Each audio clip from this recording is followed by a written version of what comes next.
tignan mo nga naman kung paano tayo pinaglololoko ng mga politikong ito. Buti na lang may mga iilan pang mga senador dyan na nakapuna nito. Kung maalala ninyo, ang sabi ni Tito Soto, lahat ng mag-i-insert na senador, dapat pangalanan, ilabas ang pangalan kung sino ang nag-insert. Di ba? Kunwari, mag-i-insert si Rapi Tulfo ng kanyang proyekto na na flood control project. Dapat may ipapakita doon na itong si Senator Rapi Tulfo ang nag-insert sa flood control na yan. Kunwari naman, itong si Bongo, meron siyang insertion na kailangan ko ng 5 super health center. Dapat nakikita kung sino yung nag-i-insert doon. Yung sa example natin na health center, dapat nandun yung pangalan ni Senator Bongo. Inserted or amended by Senator Bongo para alam natin kung sino yung mga politiko, mga senador na may insertions. Ngayon, nasunod ba yon?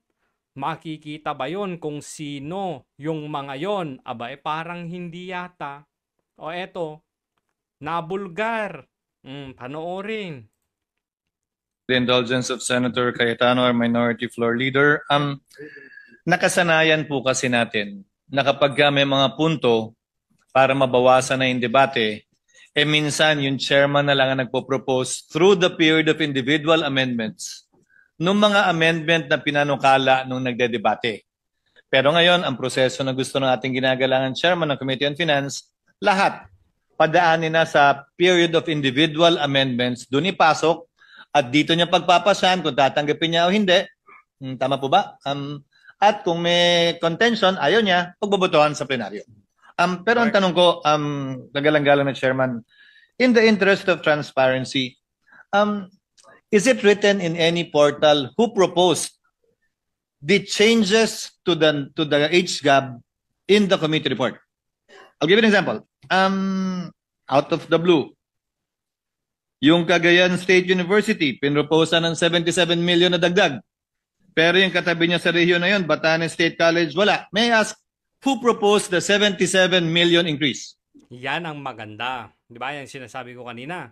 O may nag-propose. Kumbaga, parang insertion na din yan. Na yung project ko, sige, ano nyo naman. Is that in any of the port? Yung Cagayan State University, dagdagan nyo naman ng ng pondo, 77 billion. Ngayon, gustong malaman ni Senator dating SP Escudero kung meron bang portal kung saan natin pwedeng makita kung sino yung nag-propose o gustong magdagdag ng budget ng Cagayan State University. Meron kaya? O, eto. Portals that we have right now, again, in the interest of transparency. Actually, yung mga proposals, we took into consideration rin yung mga proposals ng mga agencies. Diba, as we always practice, mga agencies po magpapadala ho dito ng mga recommendation. Hindi, ang tanong, makikita ba sa kahit anong portal kung sino ang nag-propose na dagdagan yung budget ng Cagayan State University? Yun yung tanong, meron ba? Makikita ba kung sino? Paikot-ikot ka eh. What to increase, what to augment. So we consulted also with our vice chairman, we consulted also with the members through the technical working group. Kaya ho, technical working group. Nag-issue kami ng notice for the technical working group para doon natin mapag-usapan. Yan na namang technical working group na yan. Naaalala nyo ba yung budget na blanco-blanco? Sino daw yung naglagay ng mga amount? Technical working group. Technical working group na naman dito. Sino ba yung technical working group na yan? Ba't ang napakapangyarihan? In fact, si Senator JV was there, Senator Lauren was there. Your Honor, is it your position that all of the proposed increases in the committee report were given by the agencies themselves? Halos lahat po. No.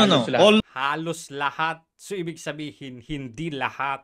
May mga nag-insert, nag-propose ng mga proyekto na mga senador. Ang gusto naming malaman, sino ba yung mga yon? Kasi yun yung ipinangako ninyo dyan sa Senado na transparent kayo. Makikita namin kung sino yung senador na nagdagdag ng pondo dito sa ahensya na to, nagdagdag nagbawas ng pondo ng ahensyang ito, naglagay ng proyekto na ganito. Yun yung gusto naming malaman kung sino. Or not all? Halos lahat. What Halos about lahat. those that did not come from the agency? Kanino po nanggaling? Sino po ang proponent nun? May mga Yan, gusto naming malaman kung sino proponent. proponent po na galing po sa mga senators. Sino Mga senators daw. Sino? nga po at sino po ang nagpas? Sino yung proponent at sino yung nagpasya? Dahil yun po ang gagawin natin ngayon sa plenaryo, hindi po ba? Ipopropose sa floor, pagpapasyahan po ninyo. Kung hindi agree, pwedeng pagbotohan. So pwede po bang malaman, nakalagay po ba sa mas kinasaang transparency portal na ginawa natin, isa sa mga unang resolusyong pinasa natin, kaugnay sa budget, kung sino nag-propose individually nitong mga ito? Halimbawa po, I'll just pick at random, Your Honor. Yung 1 million increase ng Bureau of Treasury, agency? Proposal? Yan po ay galing po sa unprogrammed funds Nakawan program fund na naman. at inilipat ho natin sa program. Proposal po ba yan ng agency? Proposal ho ng technical working group nung pinag-usapan ho. Kung sino ba yung technical working group?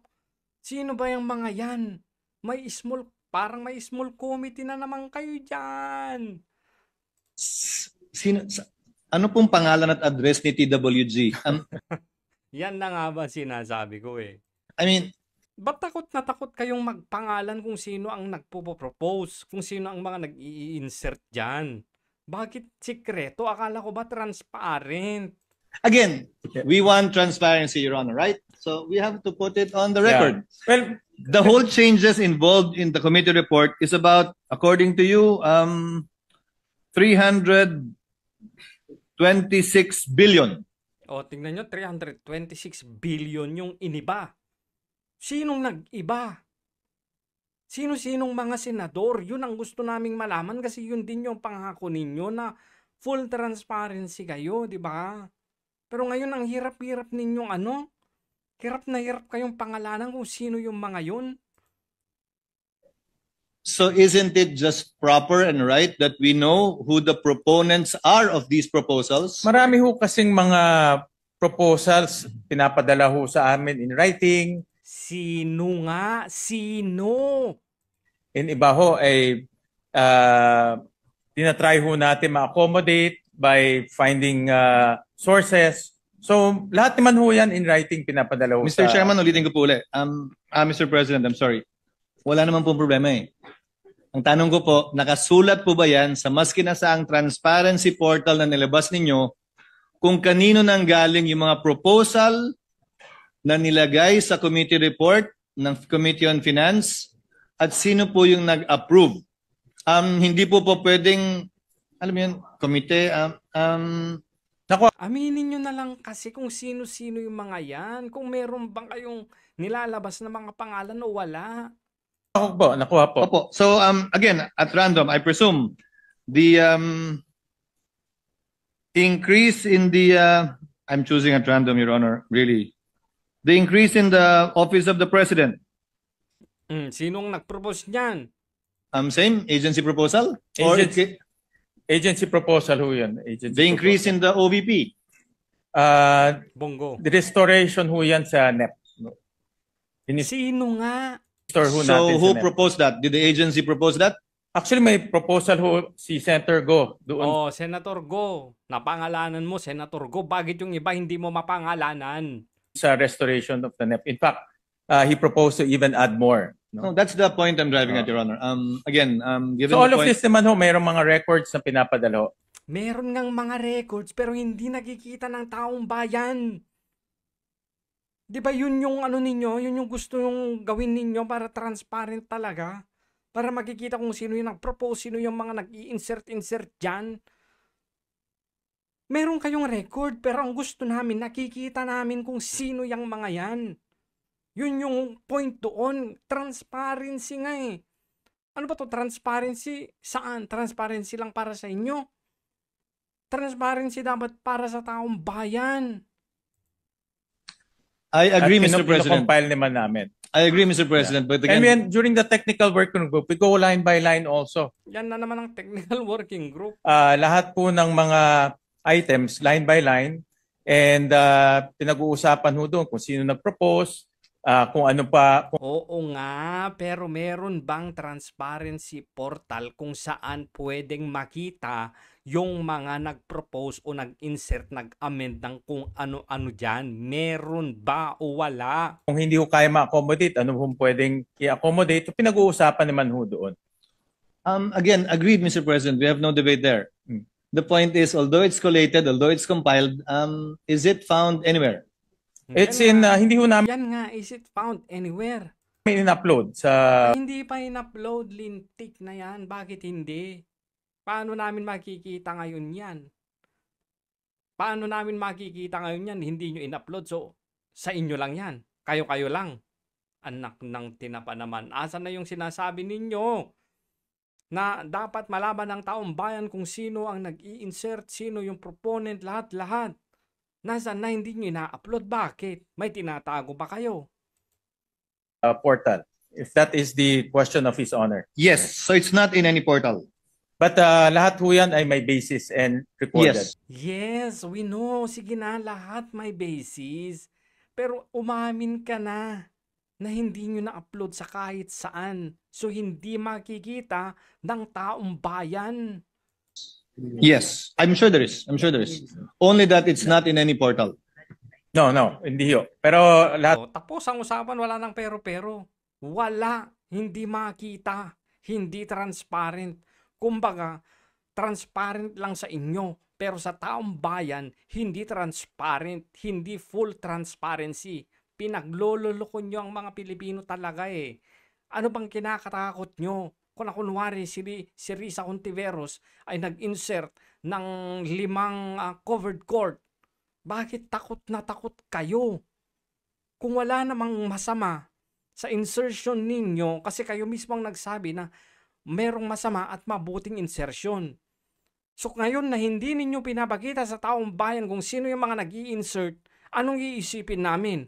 Doon sa magandang insertion o doon sa masamang insertion? Natural doon sa masamang insertion kasi hindi nyo nga pinapakita kung sino-sino ang mga nagpo-propose dyan. ho yan naman ay recorded. Just to cite a few more examples, which I'm sure are remembered by the good chairperson, yung in-increase po natin sa national defense, Oh. May nag-increase sa national defense. Sinong nag-insert niyan? agency proposal. Yes. Oh, In fact, agency. 90 billion ho ang request ho nila. All program. Because yung Mayowa nila na-exhaust na ho to 60 billion. Agency proposal through a executive session. I noticed po na yung adjusted NEP sa DPWH, tinanggal na yung flood control. Yes. And still there was change of 38 billion. That's an agency proposal too. Yes. May pinadala ho sila yung CMPD. Maganda yan kung mga agency proposal kasi proposal agency yan eh. Pero nga ang gusto nga naming makita, sabi mo nga, inamin mo na hindi lahat ay proposed ng agency. So, ibig sabihin, may mga senador pa rin ng kakapal ng pagmumukha na nag-i-insert pa rin ng kung ano-anong mga proyekto nila pero itinatago pa rin sa publiko, mga